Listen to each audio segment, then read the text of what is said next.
Some people may think that handling life's problems from a spiritual perspective is a bit flaky. What would your take be on that? I would say it's anything but. I think it's a very practical way of living life, because we have our five senses. Well, I believe we have more, but let's take the five senses first. We have our sense of sight, a sense of hearing, a sense of touch, taste and smell. And all of these are wonderful things because they help us to deal with the material world in a very effective way. We have a sixth sense, which is our intuition, but I also believe we have a seventh sense, which is our connection to this invisible life force. Now, if we could get information from a place that was not accessible through those other five senses, then surely we would want to do that. Something that we could tune into, that we could be receptive to, that we could get guidance and direction for in our life. Who wouldn't want to do that? In actual fact, a young man that came to me, he was only about 14 or 15, and he was a hip-hop dancer. And he was very curious about the universe. He'd read about it and he was asking me all sorts of questions, and he said, you know, I know you're into the universe and all that, aren't you? And I said, yes, I am. And he started to talk about it, and he said, well, explain a few things to me. So I did, and he thought for a minute, and then he said, you mean it's like having a guru in your head?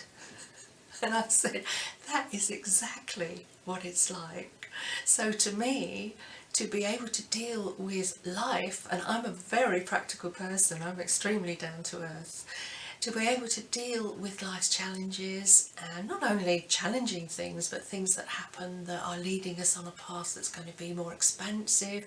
It's going to give us incredible ideas. That's where I get all my ideas from. I got those ideas from, you know, that source within me that would take me on the career that I've been on. And in so many ways it can be helpful, that I would say to people, use your spiritual knowledge and your spiritual understanding, tune into it, and you will find that it takes you to places that you never ever thought it would, and your life will expand in lots of ways. I'm not saying there won't still be challenges.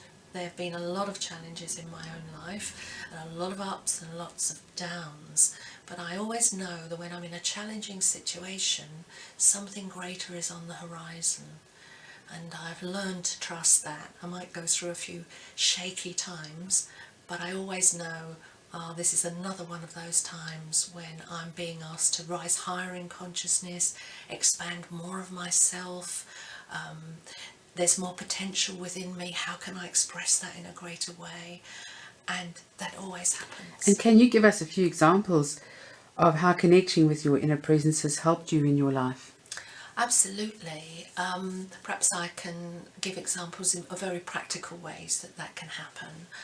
When I made my recordings originally for all the different guided journeys that I did, that was a long, long time ago, I knew that I needed to have music, and I didn't know any musicians at the time that would be able to create the type of music that would tune into the things that I'd written and really give an essence to the atmosphere that I wanted to create.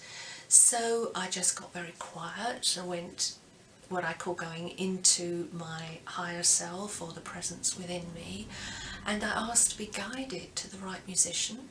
I knew that there must be one out there because I'd already been given the inspiration to write these things, and I knew that came from a greater source than my human level self. And so I just asked to be guided to the right musician, and for the right musician to be drawn into my life through one of the universal laws, the law of attraction. And within a week I got a phone call from my sister just asking me how I was and what I was up to, and I was telling her that, you know, I was recording some of these things that I'd been inspired to write, but I needed a musician. And she started to talk about a friend of hers called Pete, but I knew that he was in a reggae band, and I love reggae, but I didn't really want reggae onto these journeys. I might well do a reggae one in the future, but at that time I was looking for a more sort of smoothing music that would help somebody to reach what we call the alpha level of awareness, which is the 40 to 60 beats a minute of the heart.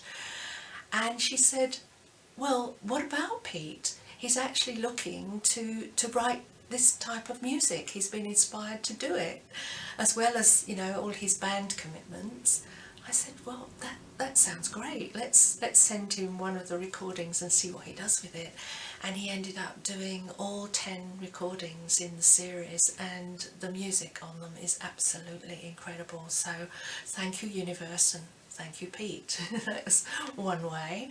Another way is when I was looking for work in my hypnotherapy level of business, and needed premises, and I asked to be guided to the right premises. At the time I didn't have a lot of money and was looking for somewhere that I could afford. So again, I went into that place within that I call that quiet inner place, and I asked to be guided to the right place. I picked up a local newspaper.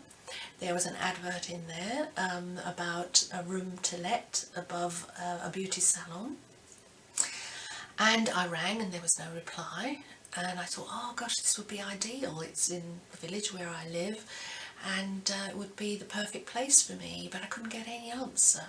So I asked a friend of mine who also was working in a beauty salon if he knew where it was and whether it was where he was working, and he said no, but he did know somebody else who might have a room. We went to go to this room. We were just walking up this small street in the village, and suddenly I got this impression just to stop outside, and I looked, and it was a beauty salon, and I just said to him, I've got to go in here. And he said, no, I don't think it's there, it's at the top of the hill. I said, no, I just got a feeling I've got to go in. I walked in. There were two people standing there. I told them that I'd come. I thought, did they have a room to let? They asked me how I knew about it, because it wasn't even advertised. I said I'd seen in the paper. They said, I don't think so. And then they looked and they found that it had actually gone in the wrong week. So I was the very first person to view this room. And the interesting thing was that just before I walked through the door, the lady who was also working there was an aromatherapist, and she had turned to the owner's wife and said, I think what you need here is a good hypnotherapist. So when they asked me what I did, and I said hypnotherapy, you could hear a pin drop in the room, and they said, we don't believe this. Just before you walked in the door, we were talking about that room being used for hypnotherapy, and I ended up getting that room and working there for a whole year, and that set me up in practice. So there are very practical ways that we can use this power.